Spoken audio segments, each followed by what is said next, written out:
if Jesus Christ was alive today, he would be called a groomer. Welcome to this week's Wacky Moments of Leftist Extremism. This week, the applause of airline passengers celebrating their first maskless flights in years was heard. That the Transportation Security Administration will no longer enforce the federal mandate requiring masks in all U.S. airports and on-board aircraft. And that applause deeply upset the leftist media, who is even more upset that the decision on mask freedom was made by a Trump-appointed judge. It's a fact that they mentioned on occasion. A MAGA judge with a resume as thin as the paper it was written on uses a lot of junk science to strike down the mask mandate on public transportation. The judge is a Trump appointee who was rated unqualified when nominated and had never tried a case. She clerked for Justice Thomas, a former clerk for Justice Clarence Thomas, who was appointed by none other than Donald Trump. A Trump-appointed federal judge. It's a Trump-appointed judge. Trump-appointed federal judge. But one federal judge can now overturn the will of the public health experts in this country. She obviously is clueless. But she probably knows what a woman is. Well, that might upset the leftist media even more. The talking heads just missed the great community of all the people wearing masks and all that obedience. We need the government and society to be able to protect us if a more dangerous variant comes or another health threat comes. So how much does this really matter? We heard from the immunocompromised person in Errol's piece. If you're wearing a mask yourself, one-way masking as it's called, and everyone else is not, how much of a difference does that make? You're a lot safer if everyone is masking.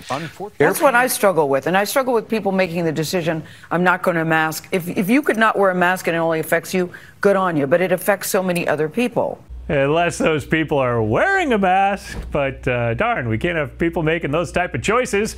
We all remember how Gayle King feels about personal responsibility. I just don't trust their personal responsibility. I don't think people tell the truth about it. Now you can go to restaurants, you can go anywhere. They're not asking you to see your vaccines anymore. So you're in a room with a bunch of people. You don't know if they're vaccinated, not vaccinated. How are we supposed to move in the world these days? I don't know. Maybe the same way we moved about maskless in all those years before COVID? It's just a thought. But the Biden administration is appealing the decision that allows people to go maskless on transportation. The objective here is, of course, to appeal the 15-day extension, but also to preserve the CDC authority over the long term. And we certainly want the CDC to continue to have this authority. Yes, to preserve the CDC's authority to dictate instead of just making health recommendations. That's what it's all about, power. As long as the Democrats are in power. In fact, some Democrats believe the Son of God was really a powerful leftist groomer. And I'll say it again. If Jesus Christ was alive today, he would be called a groomer, he would be called woke, and he would be called a socialist if he was alive today. I don't remember reading about Jesus teaching children to doubt the gender that they're actually born with or putting their faith in the state to take care of all things, but doubt is from that special denomination of leftist media, which means questioning a Democrat is heresy. And I was listening to that question that got asked Jen Psaki and Jen's response to this, and I'm offended by that guy's question. I'm somebody that was raised Roman Catholic. I'm a Christian. I go to church every week. And the idea that these folks think that the word pro-life belongs in their mouth, it ought to be ripped out of their mouth. Wanting to save babies, those horrible religious people.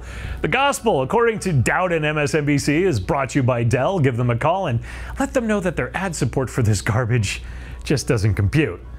So let's be honest, the gospel of the leftist media just doesn't even see the value in life. For more on these abortion laws, I want to bring in Amy Hagstrom Miller. She's the CEO of Whole Women's Health, which has abortion clinics nationwide. Amy, good to see you. So, your reaction to these new laws?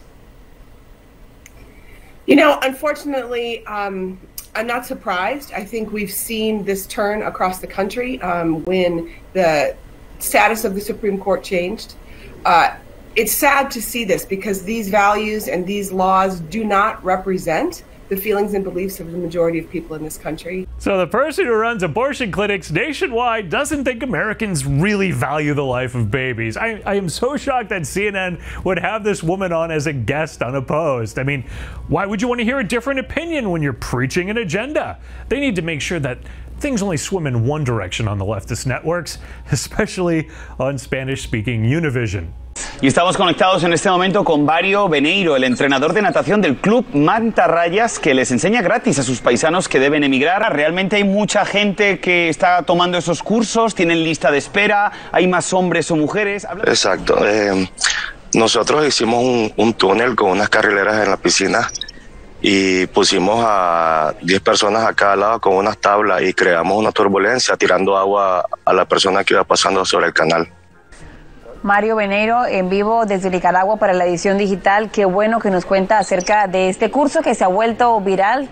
Padres, madres de familia, niños que piensan llegar a esta... Free swimming lessons available for those who want to cross the Rio Grande in order to get into the U.S. illegally.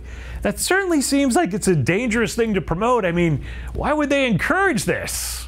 Let's ask Univision anchorman Jorge Ramos. The Spanish language media is assured for decades, simply for a very simple reason. Despite of the fact that the majority of the growth within the Hispanic community is coming from people being born here, we still have 1 to 2 million immigrants legally and illegally coming in every single year. Most of them speak Spanish. So therefore, we have a market that is growing and growing. Oh, so now we know it's money and power. And if you think issues like immigration or inflation are problems that the White House should deal with, and you're unhappy that Biden is failing badly on all of these fronts, the media is here to tell you, don't blame Joe Biden. There's just nothing he can do about it. When we get these monthly economic reports and people say, look, highest inflation in 40 years, and ask the White House about it, they don't have particularly good answers, and there aren't particularly good answers for the White House.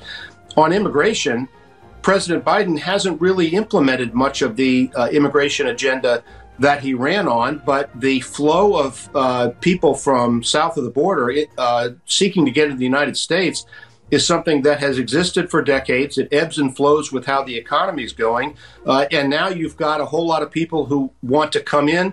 And the question is, how can President Biden deal with that? He's lifting some Trump restrictions or announcing that he's lifting some Trump restrictions, and that's likely to increase the flow. But that's just a thorny problem that there's not a whole lot the president can do to manage. Same thing with crime. There's just not much Biden can do on the economy, immigration, or crime, and it's not his fault he's completely ineffective. When it comes to inflation, there's not much the president can do about it. It seems like there's just not much Biden can do, period. I mean, he might attempt to answer a serious question without stammering aimlessly every now and then, but his staff then would send in the Easter Bunny to prevent that from happening. When President Biden answered a reporter's question on Afghanistan, when he was suddenly whisked away, get this, by the Easter Bunny. Pakistan should not, and Afghanistan should be. Oh, the Easter Bunny is Mr. President. White House press official Megan Hayes seems to be the one in the bunny costume preventing the president from answering any tough questions. But in so many ways, that act answers a lot of questions we have about the Biden White House. I'm Eric Shiner for MRCTV, asking you to head over to the MRC Store. There's some great gifts and apparel to check out. Please check out MRCTV.org for the latest in news, culture, and great videos. And be sure to like, share, and subscribe to these videos on the social media sites that actually let them be seen. We'll be back next week with some more media madness.